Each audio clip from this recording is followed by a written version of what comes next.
Welcome to BA cracker YouTube channel. आप सभी का स्वागत है आपके अपने यूट्यूब चैनल बीए क्रेकर में। मैं शिवम शुक्ला आप सभी दोस्तों का हार्दिक स्वागत करता हूं।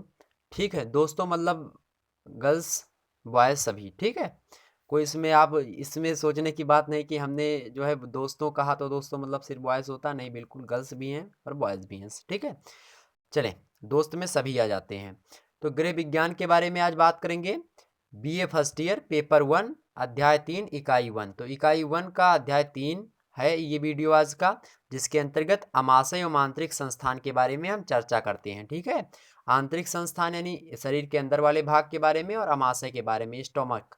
ठीक, तो चलिए देखते हैं कि इससे रिलेटेड किस प्रकार से प्रश्न पूछा आता है। इससे पहले वाले वीडियो में हमने बात करी थी किसके बारे में, इससे पहले वाले वीडियो में हमने बात की थी हृदयग्राही संस्थान के बारे में, दूसरा अध्याय। और उससे पहले हमने बात करी थी किसके बारे में, उससे पहले हमने कोशिका एवं ऊतक के बारे में बात करी थी। ठीक है, जैसा कि हमने सिलेबस वाले वीडियो में बताया था कि इस प्रकार से क्वेश्चन आएंगे और इससे ये टॉपिक होगा आपका, ये अध्याय होगा। तो उसी के अकॉर्डिंग चल रही बिल्कुल ना अपने जो है वादे के मुताबिक। उस वीडियो को में आप लोगों ने बहुत सारा प्यार दुलार दिया, उसके लिए बहुत बहुत धन्यवाद आप सभी का। और यही आशा है आप लोगों से कि आप लोग इस पर भी अपना प्यार दुलार बरकरार रखेंगे। चले मित्रों, आप सभी का बहुत बहुत धन्यवाद।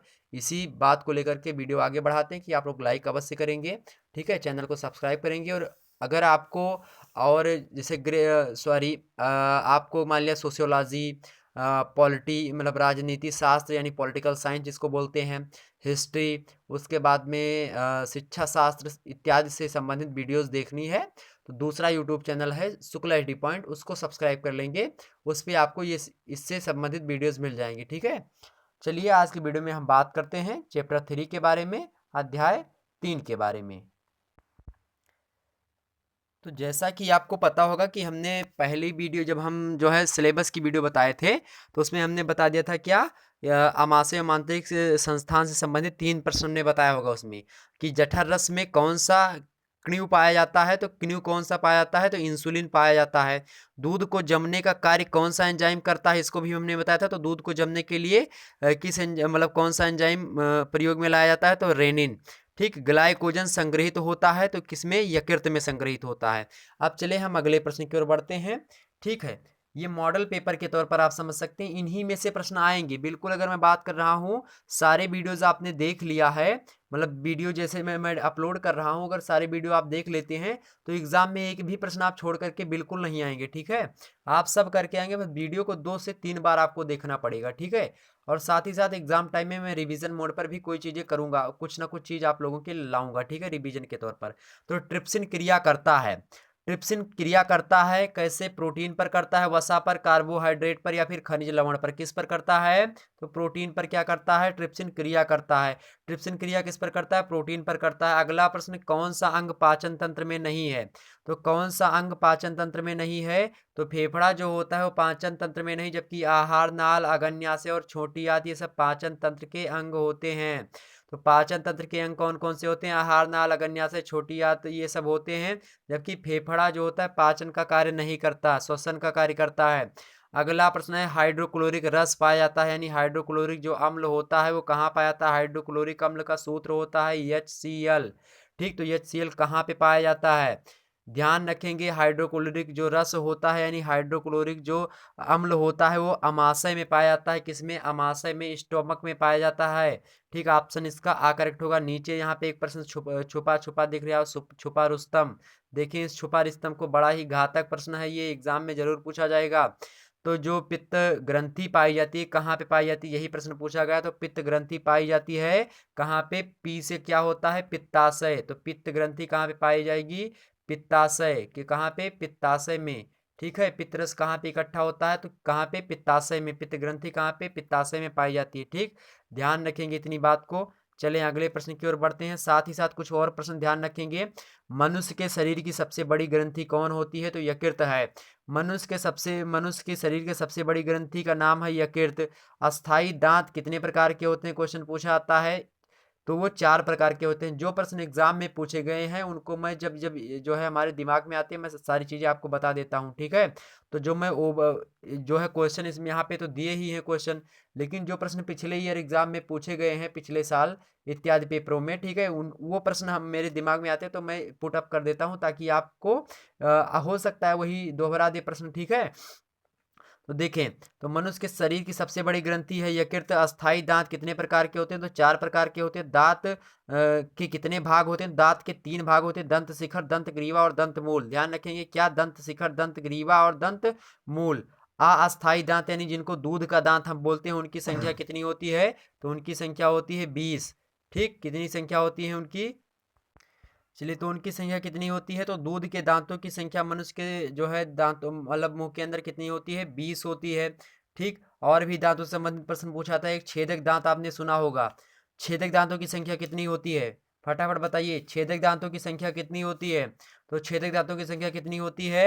8 होती है छेदक दांतों की संख्या। चलिए, और प्रश्न दांतों से रिलेटेड आ गया ध्यान में। मनुष्य में भेदक दांत जितने होते हैं, भेदक दांतों की संख्या कितनी होती है? तो जो भेदक दांत होते हैं उनकी संख्या कितनी होती है? 4। छेदक दांतों की संख्या 8। दूध दांतों की संख्या 20। ठीक, दूध के दांतों की संख्या कितनी? 20। चलें, और अग्रचर्वणक आपने सुना होगा।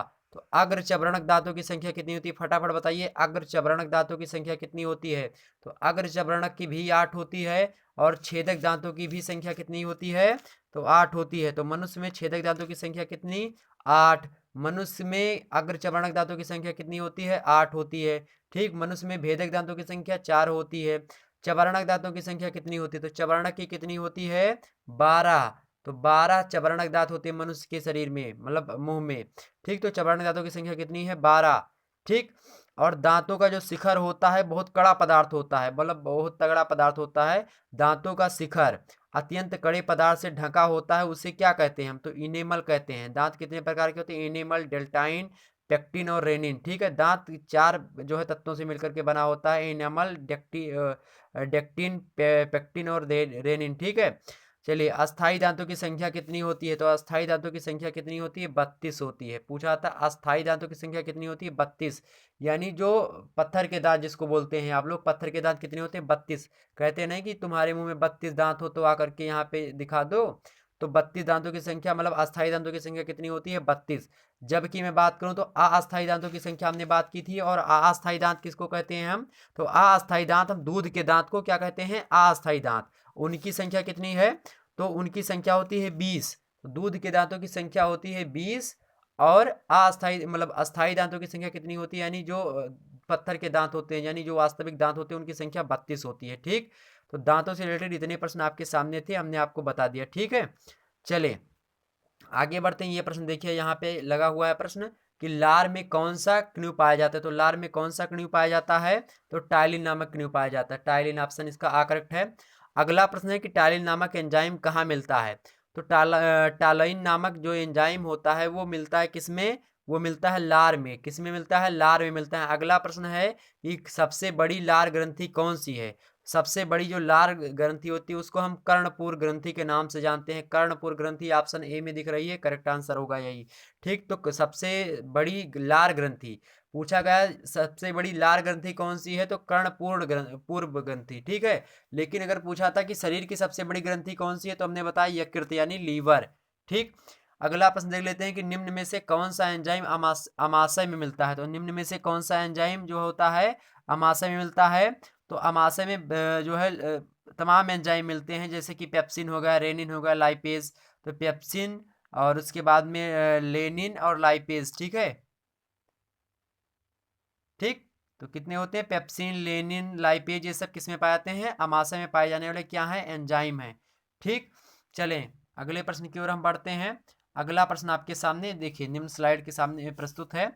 ठीक, एक प्रश्न पूछा था मित्रों कि गैस्ट्रिन हार्मोन कहाँ पे मिलता है? तो गैस्ट्रिन हार्मोन भी अमाशय में ही मिलता है। तो गैस्ट्रिन हार्मोन कहाँ पे मिलता है? अमाशय में। पित्ताशय कहाँ पर बनता है? पित्तरस कहाँ पे बनता है? पित्ताशय में। सारी चीजें आपको पता होनी चाहिए क्योंकि ये प्रश्न पूछे गए हैं। पित्ताशय कहाँ पर बनता है? पित्तरस कहाँ पे बनता है? पित्ताशय में। इंसुलिन का निर्माण कहाँ पे होता है? तो अग्न्याशय में इंसुलिन का निर्माण होता है। अग्न्याशय का प्रमुख कार्य क्या होता है? ये भी प्रश्न पूछा गया था। तो अग्न्याशय का प्रमुख जो कार्य होता है वो होता है अगन्य साइक स्राव बनाना। ठीक है, तो अगन्य साइक स्राव बनाना। ठीक है, अगन्य साइक स्राव बनाना। ठीक है। बड़ी आंत की लंबाई कितनी होती है? बड़ा ही महत्वपूर्ण प्रश्न है। बड़ी आंत की लंबाई कितनी होती है? चलिए छोटी आंत की पहले देख लेते हैं। तो छोटी आंत की लंबाई कितनी होती है? 6 मीटर। जबकि बड़ी आंत की लंबाई होती है 2.5 मीटर। कितनी मीटर? 2.5 मीटर। ठीक है, तो 2.5 मीटर लंबाई होती है बड़ी आंत की, जबकि छोटी आंत की लंबाई होती है 6 मीटर। देखें, जबकि बड़ी आंत छोटी आंत कितनी है लंबाई में? छोटी होती है, सॉरी, छोटी आंत नाम है तो लेकिन लंबाई में कितनी? 6 मीटर की। और बड़ी आंत की लंबाई कितनी है? तो 2.5 मीटर है। ठीक, चलिए अगले प्रश्न की ओर बढ़ते हैं। और बड़ी आंत की चौड़ाई कितनी होती है? तो 5 से 6 सेंटीमीटर की होती है। कितने? 5 से 6 सेंटीमीटर की होती है। ठीक है, चौड़ाई बड़ी आंत की, जबकि उसकी लंबाई कितनी होती है? 2.5 मीटर की। ठीक, 2.5 मीटर। अगला प्रश्न है कि जठर रस में दो प्राक्कणु, ठीक है, तो प्राक्कणु कौन से होते हैं? तो जठर रस में दो प्राक्कणु होते हैं, वो कौन से होते हैं? तो होते हैं कौन कौन से? रेनिन और पेप्सिन। रेनिन और पेप्सिन, यहाँ पे देखिए ऑप्शन इसका दा करेक्ट है। अगला प्रश्न ले लेते हैं कि बड़ी आंत में अधपचे रोगों पर कीटाणु क्रिया करके कौन कौन से दो विटामिन बनाते हैं? तो बड़ी आंत में अधपचे रोगों, सॉरी, बड़ी आंत में अधपचे रेशों पर कीटाणु क्रिया करके कौन कौन से दो विटामिन बनाते हैं? तो कौन कौन से दो विटामिन बनाते हैं? विटामिन के बनाते हैं और विटामिन बी बनाते हैं। विटामिन के और बी देखिए कहाँ पे है? ऑप्शन सी में, विटामिन के और बी। ठीक, यही आंसर आपका करेक्ट होगा। अगला प्रश्न लिखते हैं कि साधारण तौर पर बड़ी आंत में कितने समय में भोजन का पाचन होता है? तो बड़ी आंत में कितने समय, मतलब साधारण तौर पर देखें तो बड़ी आंत में कितने समय पर पाचन और कितने समय तक पाचन होता है? तो बड़ी आंत में लगभग पाचन होता है 15 से 20 घंटे में। ठीक है, 15 से 20 घंटे में पाचन होता है। कितने समय में? तो 15 से 20 घंटे में। कितने? 15 से 20 घंटे। आगे बढ़ते हैं। अगला प्रश्न है कि खट्टा स्वाद पता चलता है। तो खट्टा स्वाद किससे पता चलता है? जीभ के किनारों से हमको खट्टा स्वाद का पता चलता है। ऑप्शन इसका आ करेक्ट है। तो जीभ के किनारों से हमको किसका पता चलता है? खट्टे स्वाद का। मीठे स्वाद का किससे पता चलता है? तो मीठे स्वाद का जो पता चलता है हमको, वो जीभ की नोक से पता चलता है, यानी आगे वाला भाग जो जीभ का होता है, यानी जीभ ऐसे बना दे हम, तो जीभ का जो ये आगे वाला भाग है, इससे हमें मीठे स्वाद का पता चलता है। और खट्टे स्वाद का किससे?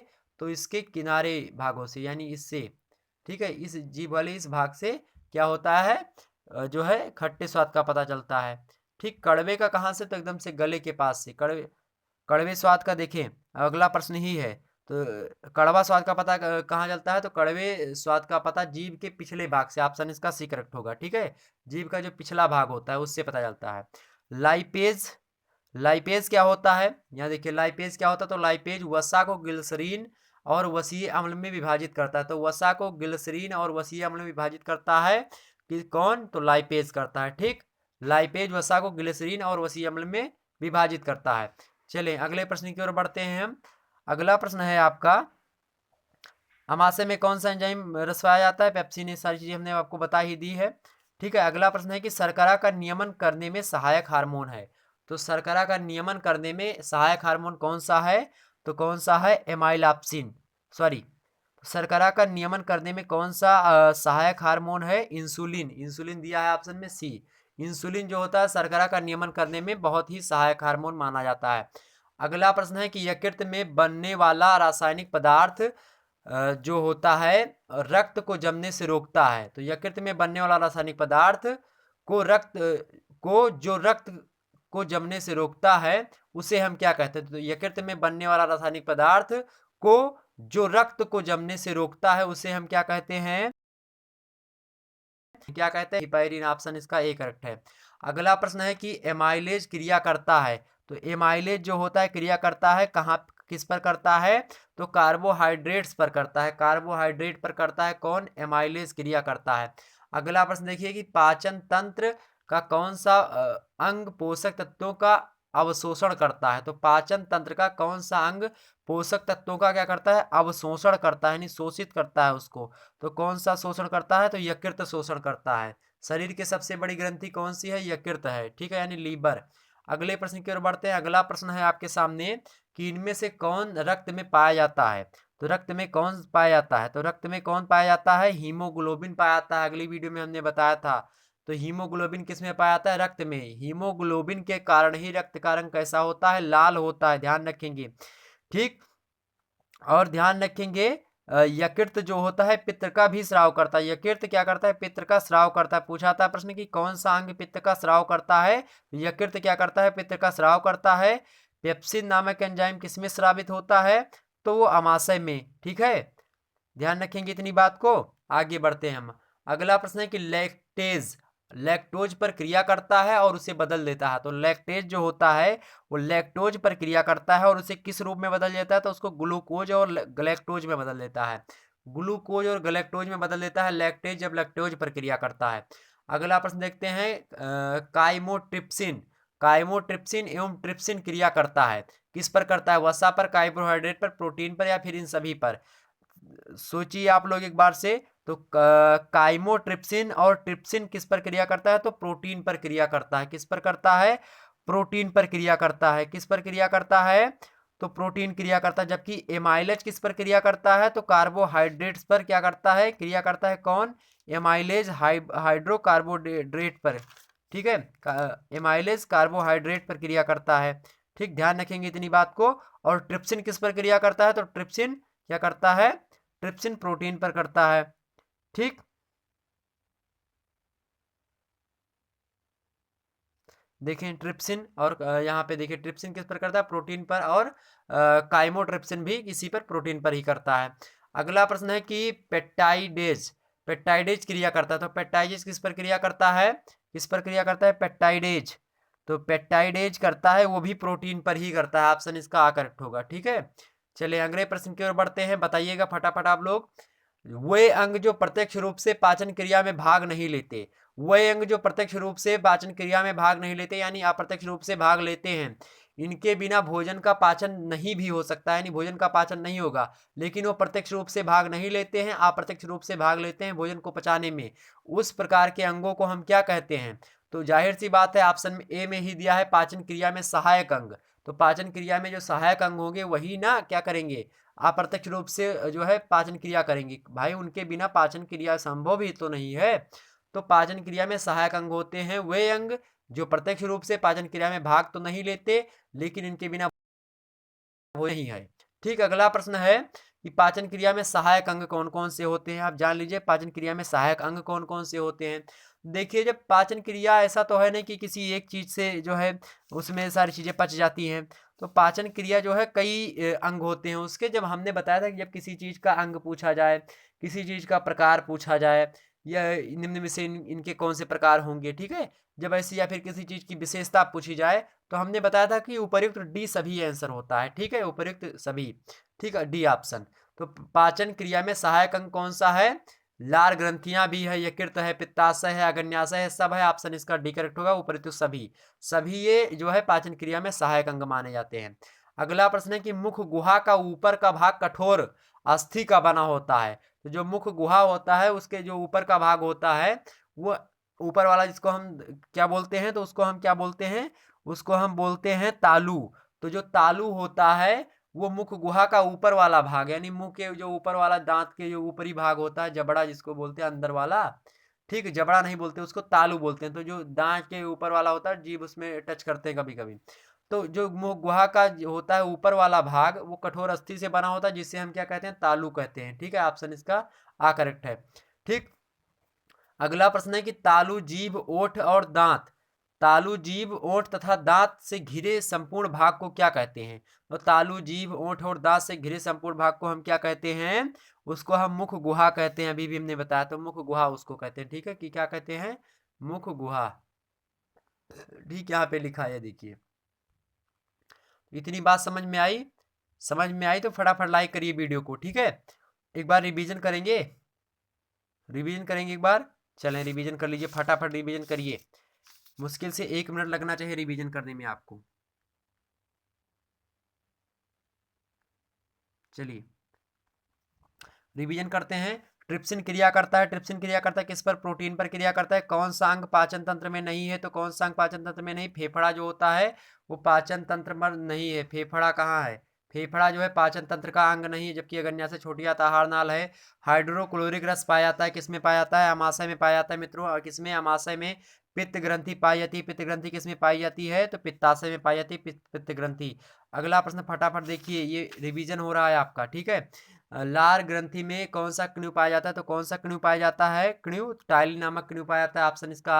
अगला प्रश्न है टाइलिन नामक एंजाइम कहाँ मिलता है? लार में मिलता है। ठीक, अगला प्रश्न है लार सबसे बड़ी ग्रंथि कौन सी है? सबसे बड़ी लार ग्रंथि कौन सी है? कर्णपूर ग्रंथि। जबकि सबसे बड़ी शरीर की पूरी ग्रंथि पूछा जाए तो यकृत होती है। निम्न में से कौन सा एंजाइम अमाशय में मिलता है? तो निम्न में से कौन सा एंजाइम अमाशय में मिलता है?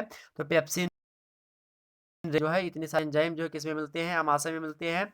चलिए अगले प्रश्न की ओर हम बढ़ते हैं। अगला प्रश्न है कि छोटी आंत की लंबाई कितनी होती है? तो छोटी आंत की लंबाई कितनी होती है? 6 मीटर की लंबाई होती है। बड़ी आंत की लंबाई कितनी होती है? 2.5 मीटर। बड़ी आंत की चौड़ाई कितनी होती है? 5 से 6 सेंटीमीटर की होती है। ठीक, चौड़ाई सेंटीमीटर की होती है, लंबाई उसकी जो है 2.5 मीटर की होती है। ठीक, बड़ी आंत की। अगला प्रश्न है कि जठररस में 2 प्रकिण्व पाए जाते हैं, वो कौन कौन से हैं? 2 प्रकिण्व पाए जाते हैं, वो है रेनिन और पेप्सिन। रेनिन पेप्सिन, ऑप्शन दा। अगला प्रश्न है कि बड़ी आंत में अधपचे रेशों पर कीटाणु क्रिया करके कौन कौन से 2 विटामिन बनाते हैं? तो विटामिन के और विटामिन सी बना सॉरी विटामिन के और विटामिन बी बनाते हैं। विटामिन के और विटामिन बी बनाते हैं। ठीक, विटामिन के की कमी से कौन सा रोग होता है? तो विटामिन के की कमी से जो है कौन सा रोग होता है? विटामिन के की कमी से रक्त का थक्का नहीं बनता है। ठीक, विटामिन के कहाँ पाया जाता है? तो विटामिन के की कमी से क्या होता है? रक्त का थक्का नहीं बनता। ठीक, और विटामिन जो बी होता है उसकी कमी से कौन सा रोग होता है? तो विटामिन बी की कमी से कौन सा रोग होता है? Beriberi. ठीक है, सी की कमी से स्कर्वी। ठीक, विटामिन ए की कमी से कौन सा होता है? तो विटामिन ए की कमी से आपका रोग होता है जो है कम दिखाई पड़ता है शाम के समय पे, रतौंधी। ठीक, रतौंधी। अगला प्रश्न है कि साधारण तौर पर बड़ी आंत में कितने समय में भोजन पच जाता है? कितने समय में पचता है? 15 से 20 घंटे। अगले प्रश्न की ओर हम बढ़ते हैं। अगला प्रश्न आपके सामने है कि खट्टा स्वाद पता चलता है। खट्टा स्वाद किससे? जीभ के किनारों से। मीठा स्वाद किससे? जीभ के नोक के द्वारा, अगली भाग के द्वारा। कड़वा स्वाद किससे पता चलता है? जीभ के पिछले भाग के द्वारा। लाइपेज क्या होता है? वसा को ग्लिसरीन और वसीय अम्ल में विभाजित करता है। अगले प्रश्न की शर्करा का नियमन करने में सहायक हार्मोन कौन सा होते हैं? तो शर्करा का नियमन करने में सहायक जो हार्मोन है वो कौन सा है? Insulin, option C. अगला प्रश्न है यकृत में बनने वाला रासायनिक पदार्थ को जो रक्त को जमने से रोकता है, ठीक है, उसको हम क्या कहते हैं? हिपैरिन। हिपैरिन, ऑप्शन इसका करेक्ट है। अगला प्रश्न, एमाइलेज क्रिया करता है किस पर करता है? कार्बोहाइड्रेट पर करता है। पाचन तंत्र का कौन सा अंग पोषक तत्वों का अवशोषण करता है? कौन सा अंग जो है पोषक तत्वों का अवशोषण करता है मित्रों?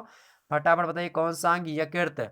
चलें अगले प्रश्न की ओर बढ़ते हैं। अगला प्रश्न आपके सामने आ गया फटाफट। इनमें से कौन सा रक्त इनमें से कौन रक्त में पाया जाता है? कौन पाया जाता है? हीमोग्लोबिन। इसी के कारण से रक्त का रंग लाल होता है।